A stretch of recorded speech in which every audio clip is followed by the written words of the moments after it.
I'll share a little story with you if you're comfortable getting quite out there. The sanctuary that we live on is surrounded by water. I like to imagine that we're on this like crystal grid because there's just wetlands absolutely surrounding us. Our house is on top of the hill and you can't see any houses in any direction. We're completely closed in with wetlands and just wild, wild, wild land. And it was the first winter that we were ever here that I ended up deciding to go out into the pasture with no light, no phone, nothing, essentially, just into pure darkness. The only thing I had was starlight. It was 11 o'clock at night. We had been here for just a couple months, and I wanted to go and check the horses on my own. And so I walk out, and Tacoma, my gelding, and I have this game that we play where we pretend that there's something on the outskirts of the paddock.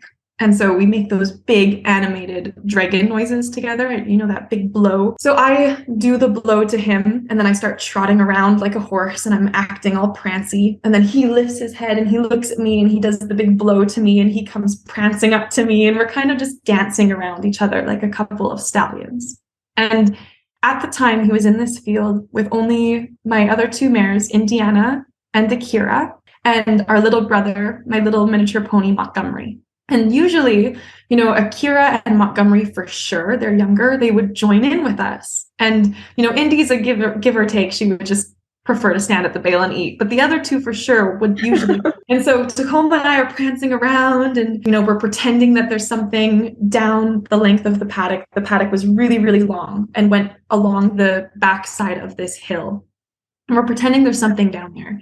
And then all of a sudden, Tacoma starts to like kick it up a notch, as if there is something down there.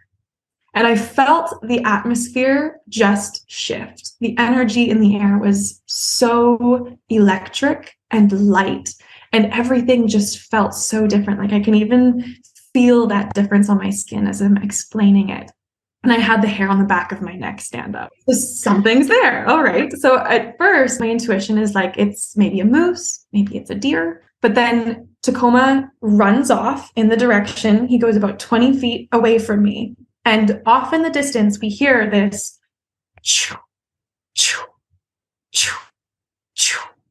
Now it's early spring, late winter. So there's patches of mud, but there's patches of snow. And this creature was moving through the snow, very obviously two-legged. And you know, I've heard so many deer and so many moose and so many horses trudge through snow. I'm really confident in whether or not it was four-legged or two-legged. So I yell out, knowing now that it's two-legged, to my fiance who lives on the property with us. I had figured maybe he had come out to like, you know, check the horses with me, and he was just messing around and trying to freak us out a little bit. So I call out, I'm like, okay, Kyle, very funny. Can you let yourself be known? Because Tacoma thinks that this is like serious right now. Like he thinks that something is potentially threatening us. Can you just make yourself be known? Nothing. Tacoma's still about 20 feet out. After I had called and there was nothing, he comes beelining it back to us. He circles around me, tail in the air, ears straight forward, eyes wide, nostrils flared. Like it's no longer just fun and games. He's not necessarily terrified. He's not even scared, but he's hyper alert. And he's very curious about something that's different and potentially threatening. He doesn't really know yet. He just knows that it's something different. So I call out again, Kyle, is that you? Nothing. As Tacoma's standing beside me, ears straight forward on the direction that this thing is coming from, we hear the shoo, shoo, shoo, shoo, again through the snow. And it's big, like it sounds big. And Tacoma takes off towards it. So that was a red flag to me, because before in the past, you know, Tacoma thinks he's this big macho silver stallion dragon, but he is like also a giant pansy. Usually, you know, something is threatening at that point and I'm uncertain. And, you know, my energy field is saying now, like, I don't know what this is. I'm a little bit freaked out. At that point, usually he's like, okay, bye. And like, I mean, he's circled back for me before. He hasn't always left me high and dry, but he definitely would have like rounded up the girls and started to get us moving, you know, and that wasn't the case. He ran towards this thing. Now, what got really wild is as he's running out, he's going probably about 100 feet out at this point. The sound sounds like it's coming from right beside. him from his path. And then he gets further out and the sound continues to walk towards me, but it's closer to me than Tacoma was. I got shivers. So I was like, okay, I need to get on a horse at this point. So I go to the hay bale and I climb up on Indiana because, of course, she's like the super mellow Percheron cross who would rather be eating. So if anybody spooks, I'm going with them. I don't want to be left behind. So I'm sitting up on Indiana. And, actually after all of this happened, somebody had asked me, why didn't you get on Tacoma? And there was just this massive, massive message in my mind that said, do not get on that horse. You and him are both experiencing this when no one else is. As this is happening, as Tacoma's flying back and forth, and I'm getting scared, and we're hearing this two-legged creature walking towards us, the girls didn't even lift their head. They didn't even look. They didn't even lift their ears. Like, it was almost as if we had just stepped out of that world and into a different world. There was no acknowledgement at all while this lead gelding of their herd, this lead stallion in their mind, is galloping up and down, dragon noises, nostril flared, nothing. They were not concerned, which is very bizarre because this wasn't at the time familiar land to them. They had only been here for a few months. So just so many things, so many warning bells and like strange, aspects of the experience that were making me realize this is a very, very supernatural thing that we're going through. And of course, this was all still very subconscious to me at the time. It wasn't until after the fact that I really went back and pieced it together fully. But anyway, so I'm sitting up on Indiana. I'm holding on to her mane. We're bareback bridleless. So I'm just trying to like get nice and comfy and like turn myself into Centaur with her so that I'm with her. And Tacoma is just coming back and forth towards us, galloping straight up to whatever this sound is and passing it. We would hear the get closer and closer and closer. And he would come flying back and come around us and then go right back out. And it felt like we were there for 45 minutes. It was a long, drawn out experience. And finally, when the creature sounded like it was just, 30 feet away max, and Tacoma had ran out as far as he could possibly go in the pasture and decided to come back and gallop towards us at high speed, there was this patch of snow that he was approaching just as he was starting to get towards us and just as he was starting to approach where the creature was in the field in comparison to us. And just as he comes up and starts running down the center of this big snowy patch, I kid you not, this 14-foot high shadow, maybe even bigger because it was like double the height of Tacoma. It was double his size, double his height. This massive shadow just runs straight into him. I screamed because I thought that there was an impact, like there was no way, like it looked like it ran at him. But as soon as it got to him, it disappeared. And he just kept running straight as if it never happened. Now, this is the craziest thing. The stretch of land that he was running towards us on the other side, like the side that the creature was running towards, there is a fence line with an entire row of water willows and then a lake on the other side, immediately on the other side. So whatever ran at him, if it hadn't have gone through him and disappeared, it would have had to have gone through the water willows and into the lake, over the fence, through the water willows, into the lake. There was no splash.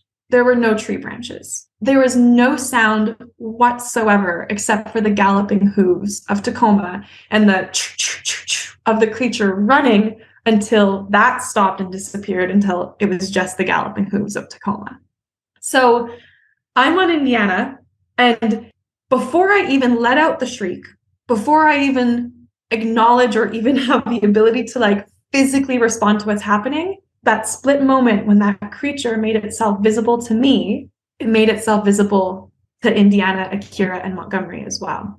And so they all reacted and turned and galloped in the opposite direction with Tacoma. I screamed only after we were running because I was like flabbergasted by the whole experience still at this point. I had never had an experience quite like this.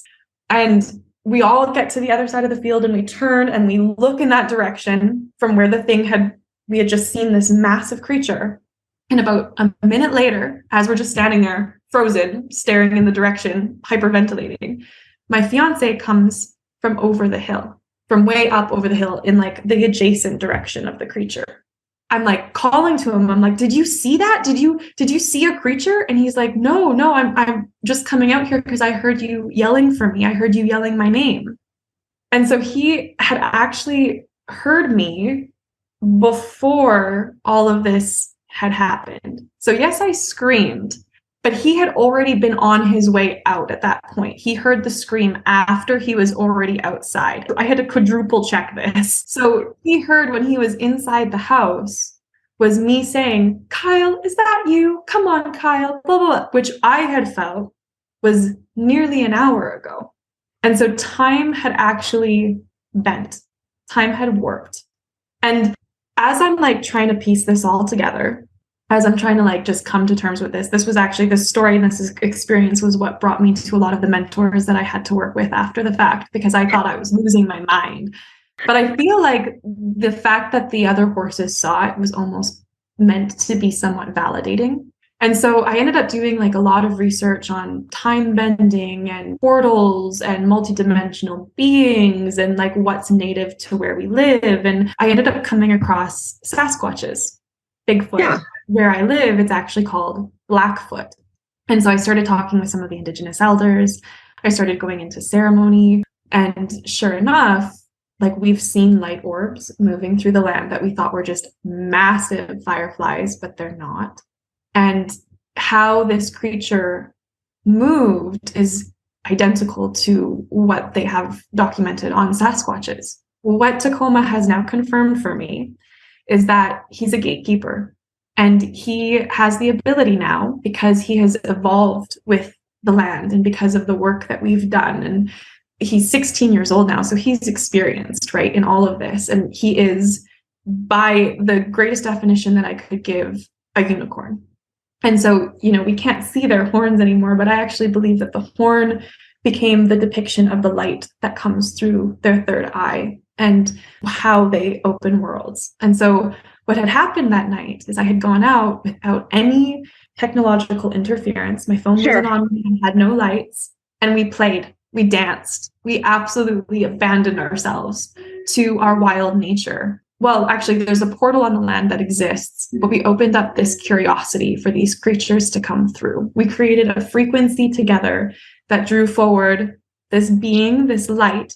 And, you know, Sasquatches, there's a lot of evidence on them being actually quite territorial and quite protective, you know, but I think what we've done here is we've spiked this creature's curiosity. And so this being was like, you know, what are these people? What are these two doing? What are they all about? What the heck? This human is being a horse and the horse is playing with the human, and like pure innocent play. It wasn't something that was conditioned. It wasn't him doing a bunch of cues that I had programmed him to do. Like it was just absolutely authentic in every way that it could be. And so, you know, I've pieced it together a lot. And when I was little, I'm autistic, diagnosed late in my 20s. And you know, it's really interesting to me to kind of think about what that actually is, that label, because I'm obviously very, very high functioning, and there's a huge spectrum and so many different expressions of what that is, what autism is. And for me, I'm just clairvoyant, clairaudient, clairsentient. I see, I smell, I hear, I sense things that a lot of people don't. I always have. And sometimes I even say, like, astrologically, my moon is in Aquarius. And I almost joke, I'm like, am I autistic or do I have a moon in Aquarius? Like, I'm so loose about labels at this point. But I do recognize that, you know, I had these hypersensitivities, especially when I was a child. I've really come into them now. I've really learned how to work with the different unique aspects of what makes me me. And I think it's all been such a gift to help me be attuned to the things that I need to be attuned to in this life to do the work that I do. But when I was a child, I grew up in a 120-year-old house, really, really old, tons of history in it, tons of ghosts. And my mom was very actively practicing witchcraft while I was growing up. And there was a portal in our basement. My sister would do Ouija boards near it and like just all sorts of silly things, you know, like, and I would, in my dream time, be aware of the energies and the creatures that were coming through into our home. There were specific types of creatures. I won't I won't necessarily name them now because they're very sensitive and they're always listening, but they would come through. They were like these wolf-like creatures that would stand up and had man-like qualities, and they would take the spirits of my sisters and they would feed on their spirits. And so my little sister, I would actually scoop up her body and put it in my bed against the wall and guard her on the outside of the bed with a weapon. 6 years old. That's really, really disturbing. But anyway, I did this over and over again. And one night I forgot. And I woke up in the middle of my dream and they were dragging my sister's spirit. Her sleeping body would still be in the bed, but her spirit was being dragged into the basement. And I got up in my dream. However, my energy body left my body. And I pursued them into the basement, and they ended up catching my spirit. And they were like tearing into me from behind through my back. And my mom had mentioned that she had come into my room. I was screaming in my sleep, and I was absolutely like inverted. Like my head was where my feet should be. My feet were at my pillow. My back was like spasmed. I was completely arced up on my belly, but with my like head and my feet up into the air. And she said like it looked like I had been possessed essentially. And she ended up having to cast over me to pull me out of that wake. And I went through like a series of hypnotizing sessions, however you want to call it. And eventually I just stopped having the dreams. And I don't think they ever actually went away. I think I just stopped having the dreams. I was really disconnected from that whole experience until this happened. Because right before the Sasquatch had actually made itself physically appear to me, I had had a dream. Just to rewind really quickly, those dreams that I had when I was a kid of those dog-like creatures, again, I'm not going to say the name, but you can find all sorts of documentaries about them now that they're actually being studied. There's a ranch in the States that they've been studied at. There's a lot going on when it comes to the world of paranormal right now. And so that's one of the reasons why I'm not saying their names, because they are really sensitive. But I had those dreams consecutively every single night for years until that final experience happened. And then I didn't have them anymore. And so when we moved here, right before that experience with the Sasquatch, I had a dream again where I was in this maze, this massive maze, and these dog-like creatures were hunting me in the maze. And this giant ape-like human, Sasquatch, was guiding me in the dream and had shown me a portal that is on the land.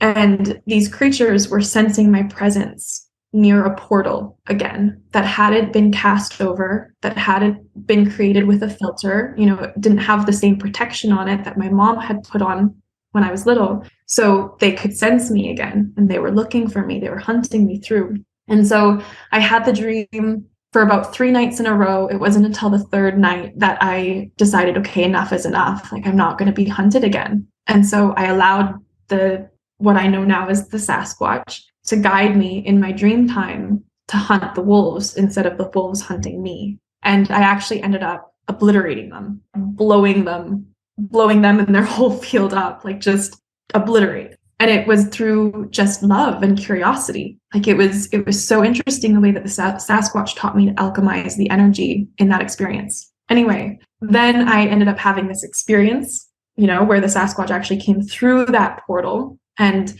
we ended up doing a lot of relating in dream time after that, where, I would be going to bed and I would say a message to the stars and just say, look out for the herd, make sure everybody is safe tonight, blah, blah, blah, blah. And I would get this clear image of the Sasquatch just sitting up on top of the hill, looking out over everybody as if it was starting to take on the role of being this protector. And I've come to realize, there's so many questions about what these creatures' purpose is and why they exist, and, why these creatures of human-like intelligence, more so, like there's a lot of implications or understandings that they could be way more highly intelligent than we are. Why do they live in the forest? Why do they live so far away from civilization? And my understanding at this point now, after learning with Tacoma and learning with this creature and learning the horse's connection to supernatural and just that whole possibility space of opening up dimensions and connecting through portals, I'm really understanding now that the Sasquatch is here to protect those doorways like a gatekeeper. And I think that it's actually developed quite a relationship with Tacoma in particular. And I think that historically the unicorn did a lot of similar work. And so it's been really, really interesting to continue. He plays games with us. We were actually just setting up the track. We have a big 4,600-foot long track. It's beautiful. But we're setting up the temporary fencing for the summertime, and we get to this post really close to this grave site where I've scattered the ashes of multiple rescue horses that have passed away. So it's a powerful place that we've turned into a portal, right? Because it has the remains of past creatures. It's connected to those creatures' spirits in complicated ways. Like there's all these incredible energies that have come to that place now. And so, of course, the Sasquatch would be really sensitive to these energies. We're just walking along and we come across this post. Like, of course, all the insulators that hold the electric wire are on the inside, on all the posts, except we get to this one post, and the post has been lifted up out of the ground, turned so that all the insulators are on the opposite side, and then pushed back into the earth. Pushed back. It is so snug. There's no way that a human could never do that. A machine would probably struggle with that. So of course, like it's just this super, super interesting supernatural phenomenon. And those things seem to be happening like curiously all the time. And it's so fun because it only happens after I've shared the story with somebody who's then walking the land with us afterwards. And it's almost like his attempt at being like, yeah, no, I'm here. I'm here. It's no big deal. It's pretty cool. Wow. When you work with your clients, do you find challenges translating your experiences and helping them step into the horse world and in your perspective? I was just going to say, has it been pretty easy to help others down this path? Yeah, like it definitely depends. I come to understand that I approach this medicine now on all the different levels and layers that I need to, depending on where people are at. So if somebody straight outright asks me, well, what do you know about unicorn consciousness? Like, where does that come from? What experiences have you had with your horses that indicates to you that they're capable of so much more than what's been studied? Because I'm challenging science in so many ways, and I'm exploring things that are on the edge of what science has been able to prove. It's a really, really delicate topic for some people. And so I find that the hardest part had nothing to do with other people. The hardest part has had everything to do with myself and coming into the trust that I've needed to be able to stand in what I've now discovered. Because this is just the tip of the iceberg, right? Once that first experience happened, there have been so many more like it. There are massive stars that just move through the sky and then turn into like 12 stars and then just disappear again. And, and it's always when I'm with the horses. It's always, especially when I'm with Tacoma. There's a lot to it. There's a lot of possibility. And I know that I'm having these experiences now for a reason.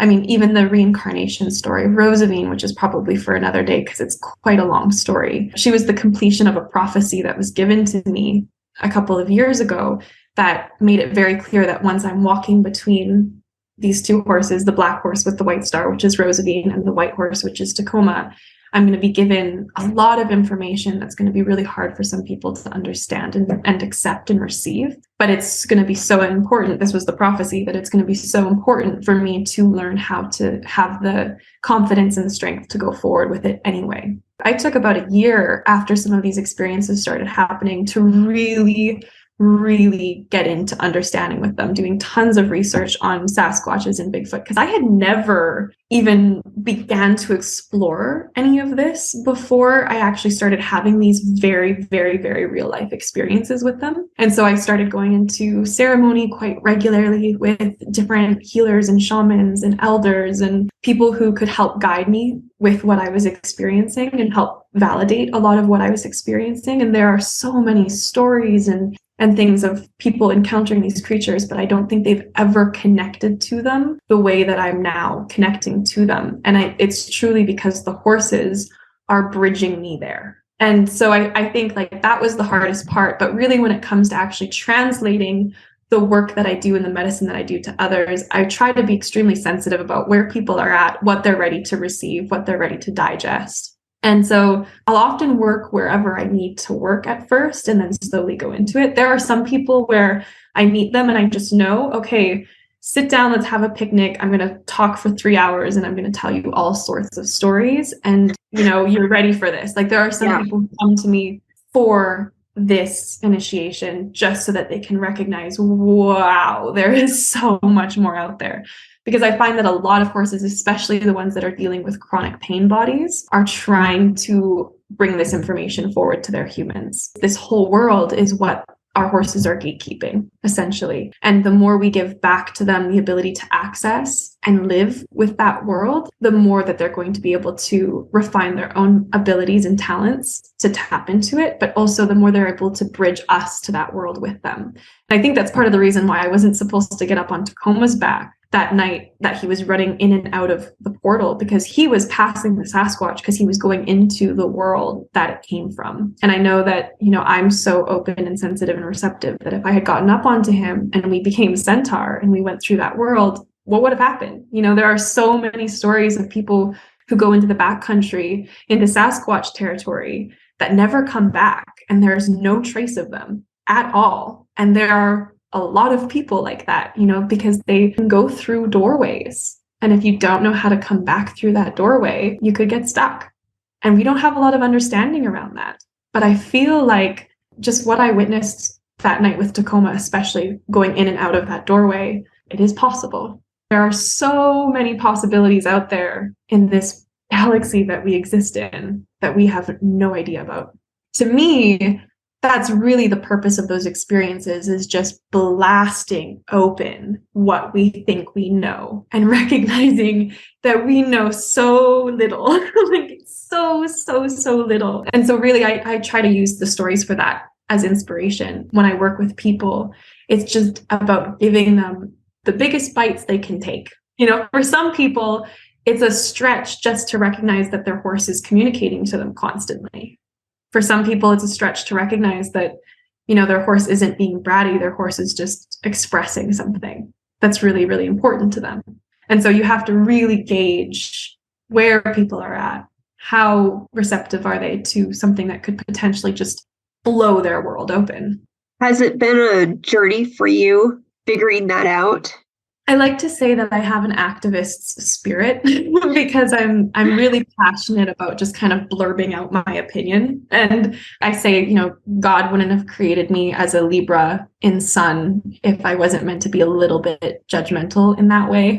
But I've also acquired and developed a lot of compassion and empathy, as much as I've needed to be able to still also at the same time be ruthless in what I need to share and what I see as the truth.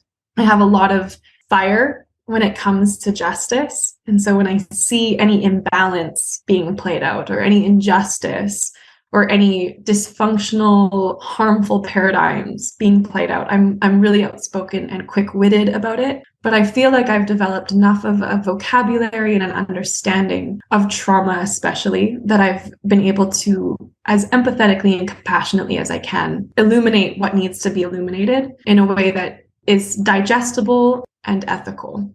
But I still struggle. There's still a lot of struggle that I experience, especially if I have to go and teach, at like a boarding facility where there are rows of horses in stalls and their feet rarely touch the earth. They've got metal shoes on their hooves, and they've got this gloss over their eyes, and they've got this tightness to their body. It's like the fascia can't actually flow fully and connect the full depth of intelligence that it's meant to connect to.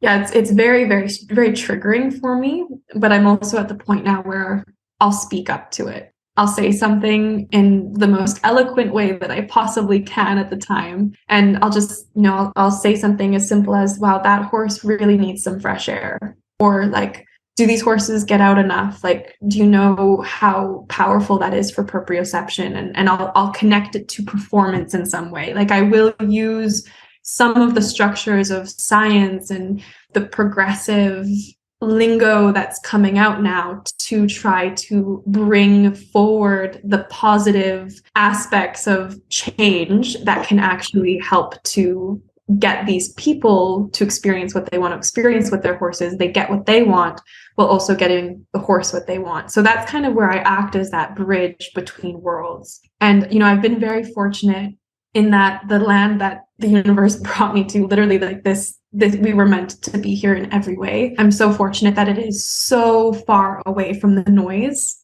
the hustle and bustle culture of the Matrix, or even just equestrian culture in general. We don't have very many horse people around us. It's all just like farmers, farmer fields, open fields, people who just want to get away from the city. We're 45-minute drive to the city, so it's secluded enough. And I'm also really fortunate that I've learned how to create boundaries for myself and for my work to make sure that I'm bringing in clients who are ready for what I have to offer for them. I'm constantly tuning into what and where I'm needed, like what's needed of me, where I'm going, how do I stay protected, how do I protect the work? Because the last thing I want to do is give someone way too much and shut them down completely. So I try to be mindful of that in as many ways that I can be. But there are moments where I just get really overwhelmed with how much is still being projected onto our horses and how much is being taken from them imbalancedly, how much we just assume we should be able to receive. There is definitely a lot of struggle when it comes to being so attentive to all of these different realities, for sure. But I think that a lot of the lessons that my own horses have brought to me have almost been meant to act as remedies for some of that, because the karmic connections that we have with our horses, the relationships that we're born into destiny with our horses in so many ways. I have a lot of faith that horses know what they've signed on for, and they don't take their roles lightly. I think, horses are definitely meant to be catalysts for us when it comes to growth and change and healing, and that's not all of who they are. And I think we're coming into this point in time that's very exciting when it comes to the horse-human dynamic, because we're starting to recognize that the horse has so much more going on than we do give them credit for. And even though science is only just starting to scrape the surface of that, it's still being investigated. And some things are kind of like that, like wormholes. Like as soon as you scrape off the surface, all of a sudden you see the tunnel. Yeah, there's a lot to unpack with that question for sure, that I'm constantly coming back to and unpacking. But I just try to stay out of the way as much as possible. I think the biggest thing for me too is just like remember what the point of the work is and stay connected to that purpose. I'm really not one of those people who is, always trying to protect other people by not giving unsolicited advice, because I've grown a lot from people just bursting my bubble. I'm grateful when people come in and are like, actually, you know what, you're acting from a place of entitlement right now, or this isn't how you got to do it. Grief, guilt, shame, confrontation, anger, those are all very, very important parts of the healing journey. We can't bypass them. We can't just continue to forever try to live in this place that's free of guilt and free of shame. We need to understand how to be humble enough to receive the lessons and the blessings and the messages that those feelings are trying to give us, and to grow from them. The only time that those emotions become a problem is if we're too narcissistic to admit that we have a problem. Yeah, I'm playing with the balance constantly of like, how much do I want to protect other people's feelings? And at the same time, how much do I want to protect the truth? What a fascinating episode. And if you'd like to learn more about working with today's guest, Emily Frost, you can visit her website, which is https://kirosway.com. That's KIROSWAY.com. Or find her on her Instagram, which is also at Kirosway.